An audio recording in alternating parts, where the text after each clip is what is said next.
মায়ের ওই জলটা দাও। বল আর কেউ আছিস? আছে কল্পনা ঠাম্মা আছে। আয় বাবা আছে।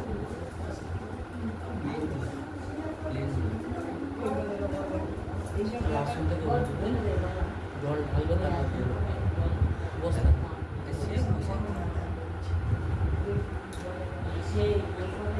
বল কল্পনা বল।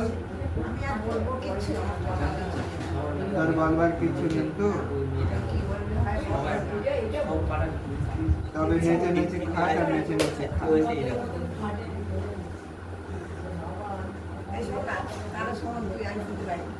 কি বললে বাবা? কল্পনা নেচে নেচে খা আর নেচে নেচে খা।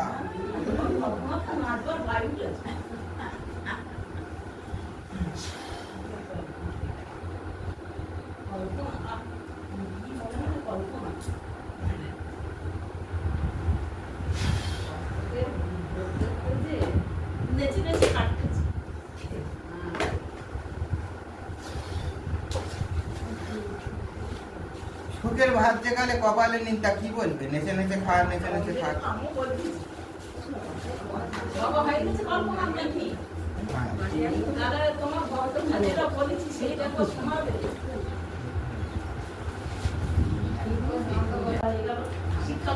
সব কিছু সব সবই বলা হয়, কিন্তু ওই লোকে ঘরে তুমি জিজ্ঞেস করো, তুমি জিজ্ঞেস করো।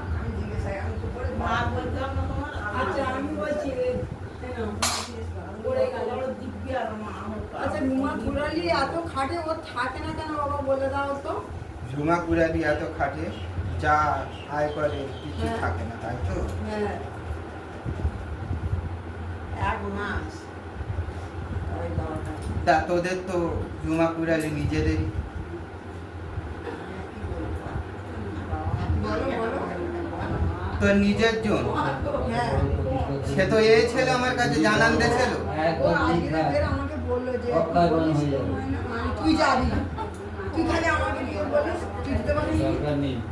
দুদিন পরে বের হবে। তোকে এটা বলতে হবে যে আমি হ্যাঁ, ওই তো ওদের দিদি তো আর আমি দিদি বলে বড় কত হয়ে আমি বলে দেই শোন, তোর বাস্তবে ঝুমা কুড়ালি হ্যাঁ হ্যাঁ হ্যাঁ যা আয় করতেছে হুম ও দাঁড়াবে না। ওর বাস্তব হানমুখী বাস্তব।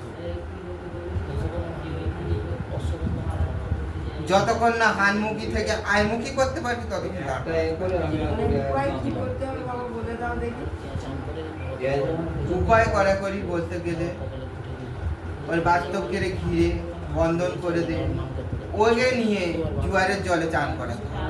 দিদিকে নিয়ে হ্যাঁ, আচ্ছা তাহলে দিদিকে হাঁটার জল কিন্তু না, জোয়ারের জল। আমি 5টি উপকরণ বলে দেবো, 5টি উপকরণ মাখিয়ে জোয়ারের জল থেকে চান করাতে হবে। চান করিয়ে নিয়ে আসতে হবে আর বাস্তবকে বন্দনা করে সুরক্ষিত করে দিতে হবে। দিলে ঠিক আছে। তবে খরচ লাগবে। তোর বাস্তবে যে কাজ করেছি, যে খরচ পড়েছে আমি বেশি বলবো না, সেই খরচেই কাজ করবো। ঠিক আছে আমি দিদির সাথে কথা বললাম, অনেক তো খাটে নিজস্ব বাড়ি ওদের থাকে না কেন? বাচ্চা মেয়ে যখন- যা খাটবি কিচ্ছু দাঁড় করাতে পারে না। ঠিক আছে। আর কেননা তুই কাজ করে গেছিস, তোর সামনে কেন আমি মিথ্যে বলবো? তুই যে টাকায় করে গেছিস সেই টাকা দিয়ে করে। আগে মা দিদিদেরকে বলবো বৌদি ওই যে ছেলে বলছে বৌদি আর এসে যাবি যে আমার বাবা দেখি আমার কবে আগে আমি এখন আমার ছেলেটা কবে চান করে যায়। তবে একটা জিনিস বলি, বলো। ময়না, যা করলি, যে তোর ঠিকানা দিল এখানে আসবার, তুই সুস্থ হয়ে উঠলি, তোর বাস্তব ঠিক হয়ে গেল। আমি কি আজ যা তোর শালবনির জঙ্গলে ছেলে পড়ে আজ মরণ অত্যাচারে পড়েছিল, ছেলের বাঁচানো দায় ছিল। ছেলে কুচকে নে গেলি, ছেলে মেচকে ফিরকে নে গেলি, পয়সা কথা আর আমার বেলাতে বিমুখ করে গেলি। আমি কিছু করি না। হ্যাঁ ওই যে বলুন পয়সা বাকি আছে চাইতে গেলে দিল না, সেই কথাটা বলতেছে। আচ্ছা আমি তো আজ বলছি ছেলে এবার সুস্থ আমি- হয়ে গেল।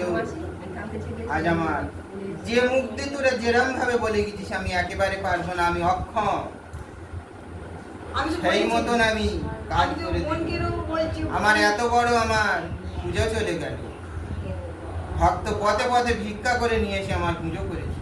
ঠিক আছে, আমি এবারে আমি ওই মাথায় দাদা আমাকে বলেছে, আমি এবারে ওদেরকে বলবো।